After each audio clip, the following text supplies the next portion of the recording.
Lucu ya, orang kota sekarang sibuk beli tanah di metaverse. Tapi di desa, ada anak muda yang pelan-pelan jadi kaya dari tanah beneran. Dan yang lebih gokil lagi, tanah yang dia garap itu bukan hasil warisan sultan, tapi hasil kerja keras keluarganya sendiri.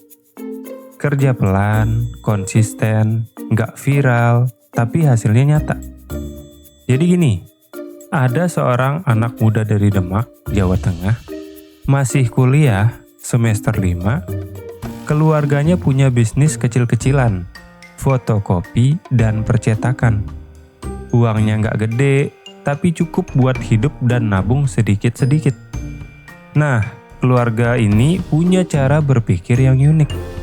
Setiap kali bisnisnya dapat hasil, mereka nggak langsung foya-foya.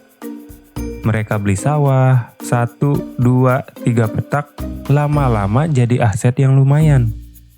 Si anak ini sempat galau. Dia mikir gini nih, 5 tahun ke depan sawah masih cuan gak ya?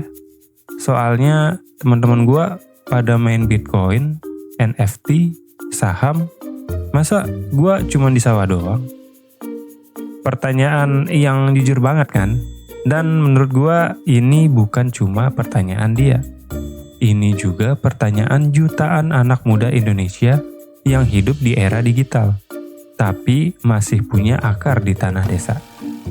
Sekarang banyak banget anak muda yang pengen cepet kaya. Main kripto, ikut trading, ikut afiliator, ikut AI hype. Pokoknya semua yang kelihatan futuristik dikejar.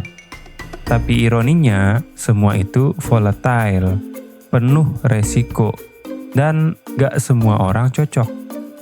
Sementara di sisi lain, ada peluang yang stabil, konsisten, dan underrated. Tanah dan pertanian. Tiap tahun harga tanah naik, kebutuhan pangan nggak pernah turun, dan Indonesia lagi serius banget soal ketahanan pangan nasional. Faktanya, tahun ini Indonesia mulai stop impor beras dari Thailand. Artinya apa? Demand untuk produksi lokal naik gila-gilaan. Dan di situ nilai lahan pertanian jadi emas hijau. Sekarang banyak pengusaha besar yang pivot ke pertanian. Dulu mereka main di batu bara, properti, atau ekspor.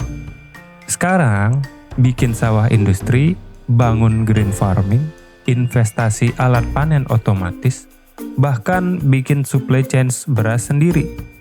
Kenapa?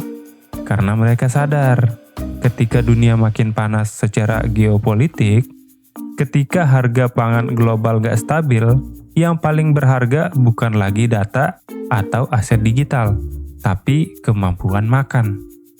Dan anak muda di Demak itu sadar akan hal itu lebih cepat dari banyak orang kota. Dia lihat fakta di lapangan, anak-anak muda desanya kerja ke Korea, Jepang, terus uang hasil kerjanya di sana dipakai buat beli sawah di kampung. Permintaan naik, harga tanah naik, hasil panen stabil. That's smart money move, I think. Investasi cerdas itu bukan soal keren-kerenan aja, bukan soal ikut tren, bukan juga soal teknologi paling baru, tapi soal paham di mana nilai tumbuh. Sawah itu bukan cuma lahan, itu aset produktif. Dari situ, lo dapat hasil panen, dapat aset yang nilainya naik terus. Dan bahkan lo bisa kembangin ke arah modern kayak agritech, smart farming, atau digital supply chain pertanian. Jadi lo bisa tetap melek teknologi tapi berakar di realitas. Bayangin, kalau banyak anak muda yang mikir kayak gitu, desa nggak akan ditinggal, tapi malah jadi pusat ekonomi baru. Dan lo bukan cuma kaya sendiri, lo bantu banyak orang juga. Coba lo pikir, berapa banyak dari kita yang ngelihat sawah cuma sebagai tempat berlumpur, bukan tempat peluang. Padahal Justru di tanah itu ada masa depan yang nggak bisa dicetak 3D atau dimain jadi NFT.